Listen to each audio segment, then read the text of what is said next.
Welcome back to my channel. അപ്പോൾ നമ്മുടെ ഇന്നത്തെ വീഡിയോ എന്ന് വെച്ച് കഴിഞ്ഞാൽ വളരെ ഷോർട്ടായിട്ടുള്ള വീഡിയോ ആയിരിക്കും, പക്ഷേ ഭയങ്കര ഇൻഫോർമേറ്റീവ് ആയിട്ടുള്ളൊരു വീഡിയോ ആയിരിക്കും. സംഭവം ഇതാണ്, ഓസ്ട്രേലിയക്ക് നിങ്ങൾക്ക് ആർക്കെങ്കിലും വർക്ക് വിസ ആയിട്ട് വരാൻ താല്പര്യമുണ്ടെങ്കിൽ അതിന് പറ്റിയൊരു വിസയുടെ കാര്യം പറയാനായിട്ടാണ് ഞാൻ വന്നിരിക്കുന്നത്. അപ്പോൾ വിസയുടെ പേരെന്ന് വെച്ച് കഴിഞ്ഞാൽ work and holiday visa number 462. അപ്പോൾ ഇത് ഓർത്ത് വെക്കുക, work and holiday visa number 462. അപ്പോൾ ഈ ഒരു വിസ എന്ന് വെച്ച് കഴിഞ്ഞാൽ കഴിഞ്ഞ വർഷം തൊട്ട് മാത്രമേ ഇത് തുടങ്ങിയിട്ടുള്ളൂ. ഈ വർഷത്തെ ആപ്ലിക്കേഷൻ ഇടേണ്ട സമയമായിട്ടുണ്ട്. അവർ ആപ്ലിക്കേഷൻ ഇടേണ്ട ഒരു വിൻഡോ എന്ന് വെച്ച് കഴിഞ്ഞാൽ വളരെ കുറച്ച് ദിവസത്തേക്ക് മാത്രമേ ഇവർ ഓപ്പൺ ആക്കുകയുള്ളൂ. അപ്പോൾ 2015 to 2016 വേണ്ടിയിട്ടുള്ള ആപ്ലിക്കേഷൻസ് ഇൻവൈറ്റ് ചെയ്യേണ്ട ഡേറ്റ് ഓപ്പൺ ആയിരിക്കുന്നത് June 24 ഇവർ ഓപ്പൺ ആക്കിയിട്ടുണ്ട്. July 15 ഇത് ഈ സൈറ്റ് അല്ലെങ്കിൽ ആ ഒരു പോർട്ടൽ ക്ലോസ് ആവും. അപ്പോൾ July 15 is the last date. അപ്പോൾ അതിന് മുന്നേ തന്നെ നിങ്ങൾക്ക് താല്പര്യമുള്ളവർ ഇതിൻ്റെ എലിജിബിലിറ്റി ക്രൈറ്റീരിയയും ബാക്കിയുള്ള കാര്യങ്ങളെല്ലാം വായിച്ച് നോക്കിയിട്ട് നിങ്ങൾ ഇതിൻ്റെ ആപ്ലിക്കേഷൻ ഇടേണ്ടതാണ്.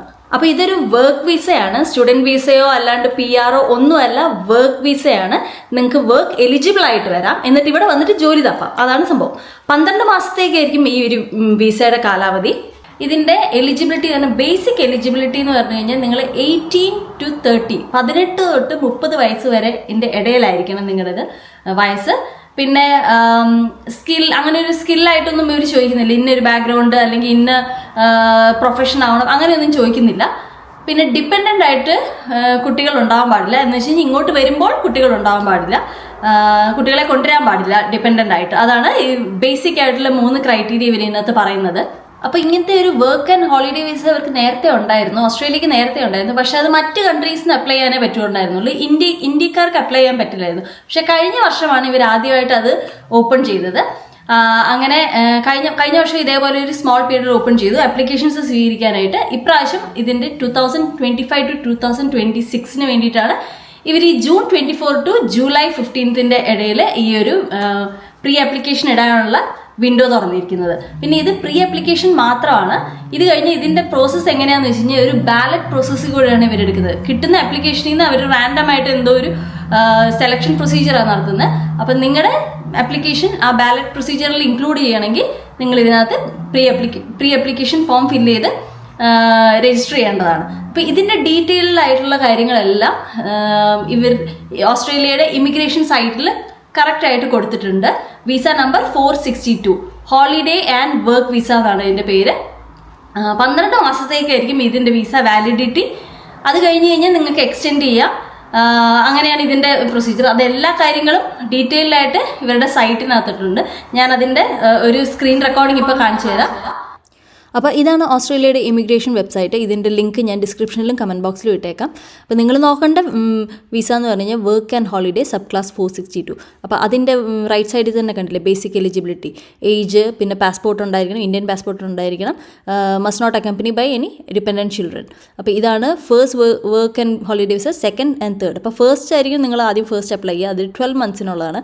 അത് കഴിഞ്ഞ് കഴിഞ്ഞാൽ നിങ്ങൾക്ക് അപ്ലൈ ആവുന്നതാണ് സെക്കൻഡും തേർഡും ഒക്കെ. അതൊക്കെ നിങ്ങൾക്ക് വായിച്ചു നോക്കിയാൽ മനസ്സിലാവുന്നതാണ്.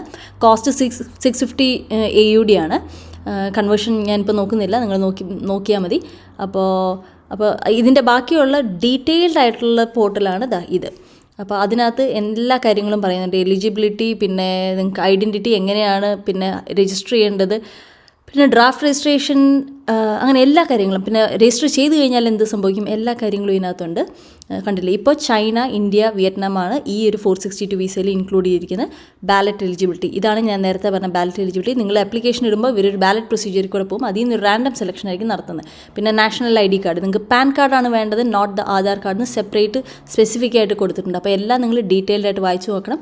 കണ്ടു, draft registration, ballot registration period എന്താണ്, അത് കഴിഞ്ഞ് ആഫ്റ്റർ യു രജിസ്റ്റർ എന്ത് സംഭവിക്കുന്നു എന്നുള്ളതെല്ലാം വളരെ സിമ്പിൾ ഇംഗ്ലീഷിൽ എഴുതിയിട്ടുണ്ട്. വായിച്ചു നോക്കിയാൽ മനസ്സിലാവുന്നതേ ഉള്ളൂ. അപ്പോൾ എല്ലാ ഡീറ്റെയിലും കറക്റ്റായിട്ട് വായിക്കുക. പിന്നെ രജിസ്ട്രേഷൻ കഴിഞ്ഞ് കഴിഞ്ഞാൽ എന്താണ്, പിന്നെ ബാലറ്റ് സെലക്ഷൻ പീരീഡ് എത്ര നേരമാണ്, എന്താണ് അതിൻ്റെ പ്രൊസീജിയർ, പിന്നെ സ്റ്റേറ്റസ് എങ്ങനെയാണ് അറിയുന്നത്, കണ്ടില്ലേ, പെൻഡിങ്, ആക്റ്റീവ്, അങ്ങനെ എല്ലാ സ്റ്റേറ്റസും ഉണ്ട്. ലോഡിങ്, ക്ലോസ്ഡ്, അങ്ങനെയൊക്കെ ഉണ്ട്. Registration period. അപ്പോൾ ഇത്രയും ഡീറ്റെയിൽഡായിട്ട് സ്ക്രീൻഷോട്ട് സഹിതമാണ് ഇവർ കൊടുത്തിരിക്കുന്നത്. അപ്പോൾ സിമ്പിളാണിത്, നിങ്ങളിത് വായിച്ച് നോക്കിയിട്ട് വേണം അപ്ലൈ ചെയ്യാനായിട്ട്. കണ്ടില്ലേ, എവിടെയാണ് ക്ലിക്ക് ചെയ്യേണ്ടതെന്ന് വരെ അവർ ഹൈലൈറ്റ് ചെയ്തിട്ടുണ്ട്.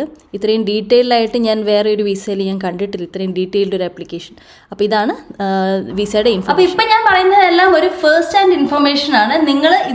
നിങ്ങളിതൊന്ന് നന്നായിട്ട് ഡീറ്റെയിൽഡ് ആയിട്ട് ഒന്ന് വായിച്ച് നോക്കി എങ്ങനെയാണ് ആപ്ലിക്കേഷൻ ഇടേണ്ടത് കാര്യങ്ങളെല്ലാം നിങ്ങൾ തന്നെ നോക്കി ചെയ്യണം. ഇത് ഞാനൊരു ഫസ്റ്റ് ഹാൻഡ് ഇൻഫർമേഷൻ പാസ് ചെയ്യുകയാണ്. ആരെങ്കിലും അറിയാതെ പോകുന്നവരുണ്ടെങ്കിൽ നിങ്ങൾ ഇതിങ്ങോട്ട് ഷെയർ ചെയ്ത് കൊടുക്കണം. അപ്പോൾ ഞാനിപ്പോൾ കാണിച്ച പോലെ ആ ഒരു ഇമിഗ്രേഷൻ വെബ്സൈറ്റിനകത്ത് 462 എന്ന് പറഞ്ഞാൽ അതിൻ്റെ അണ്ടറിനകത്ത് ഒരു ഡീറ്റെയിൽഡ് ആയിട്ട് എല്ലാ കാര്യങ്ങളും കൊടുത്തിട്ടുണ്ട്. നിങ്ങളുടെ എലിജിബിലിറ്റി ക്രൈറ്റീരിയ എന്താണെന്ന് കൊടുത്തിട്ടുണ്ട്. അതിനകത്ത് ഞാൻ ഒരു കാര്യം എൻ്റെ കണ്ണിൽ പെട്ടത് വെച്ച് കഴിഞ്ഞാൽ ആധാർ കാർഡ് ഹോൾഡേഴ്സ് അല്ല, എന്ന് വെച്ചാൽ ഇന്ത്യൻ പാസ്പോർട്ട് ആണെങ്കിൽ ആധാർ കാർഡ് അല്ല, അവർ പാൻ കാർഡാണ് ചോദിക്കുന്നത്. കാരണം നിങ്ങൾ ബാലറ്റ് പ്രൊസീജിയറിനകത്ത് നിങ്ങൾ സെലക്റ്റഡ് ആവുകയാണെങ്കിൽ അവർ നിങ്ങളുടെ ഐഡന്റിറ്റി ചോദിക്കുമ്പോൾ അവർ പാൻ കാർഡാണ് ചോദിക്കുന്നത്. അത് ഞാൻ ശ്രദ്ധിച്ചായിരുന്നു. പക്ഷെ ഇങ്ങനത്തെ ബാക്കിയുള്ള കുഞ്ഞു കുഞ്ഞു ഡീറ്റെയിൽ കാര്യങ്ങൾ നിങ്ങൾ തന്നെ നോക്കി കണ്ടുപിടിക്കേണ്ടതാണ്.